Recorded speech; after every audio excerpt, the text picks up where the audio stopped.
Hi, this is virus from यकीन 2.0 batch. आज है 5 जून और 8 जून को हमारा पहला एग्जाम होने वाला है यकीन 2.0 बैच। साथ ही मेरा एक सब्जेक्ट में बैकलॉग लगा हुआ है, मुझे अचानक से पता चला, मुझे वो भी क्लियर करना है 3 दिनों में। और मुझसे पिछले साल सबसे बड़ी गलती और सबसे पहली गलती यहीं स्टार्टिंग में हुई थी, जब यकीन 2.0 बैच का पिछले साल पहला टेस्ट आया था। तब मुझे इन बातों का एहसास नहीं था कि ये एक टेस्ट मेरा पूरा साल ले जाएगा, मेरा पूरा साल बर्बाद कर देगा। पर कोई बात नहीं।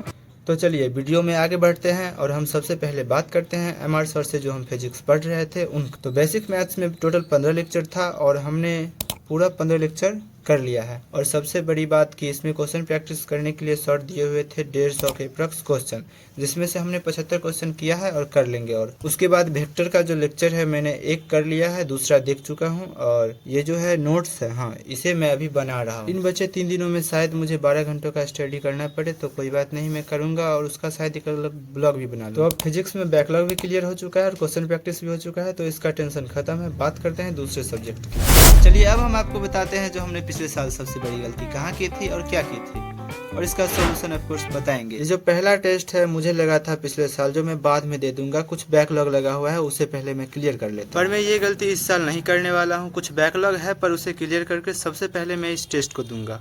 तो टेस्ट स्किप करना सबसे बड़ी गलती होती है हमारी। हमें कभी भी टेस्ट स्किप नहीं करना चाहिए, भले ही हमारा बैकलॉग लगा हो, हमारा क्वेश्चन प्रैक्टिस ना हुआ हो, चाहे कुछ भी हो, रिविजन ना हुआ हो, फिर भी हमें टेस्ट देना चाहिए। ताकि अगर आप टेस्ट को एनालाइज करते हैं तो आपको पता चलता है कि आप उस चैप्टर में कितना चीज़ आपको याद है और कितना याद नहीं है, तो उसके बाद आपको रिवीजन करने में भी आसानी होती है। यही है रूल नंबर 1 कि कभी भी टेस्ट को स्किप ना कीजिए।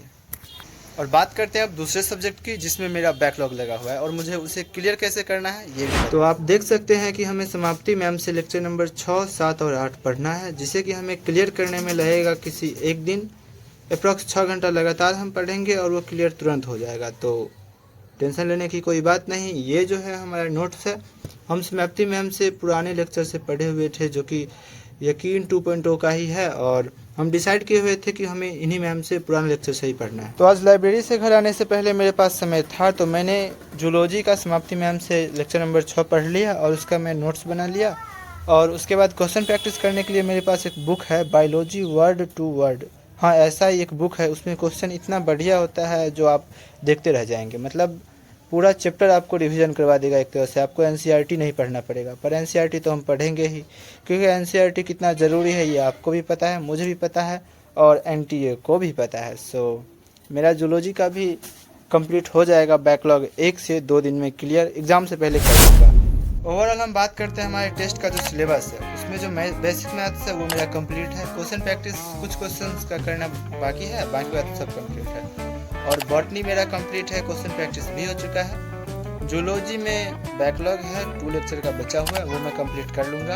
और क्वेश्चन प्रैक्टिस करने के लिए वो भी बचा हुआ है, वो भी कर लूँगा। केमिस्ट्री के लिए भी बस क्वेश्चन प्रैक्टिस बचा हुआ है और थोड़ा सा लेक्चर बचा हुआ है।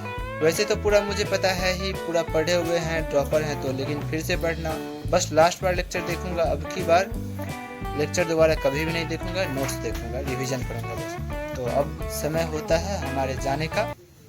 मिलते हैं आपसे अगले वीडियो में। अगर आप नीट एस्पिरेंट हैं और ऑफ कोर्स अगर आप यकीन 2.0 बैच से पढ़ रहे हैं तो हमारे साथ जुड़ सकते हैं। टाटा बाय बाय, मिलते हैं अगले वीडियो में।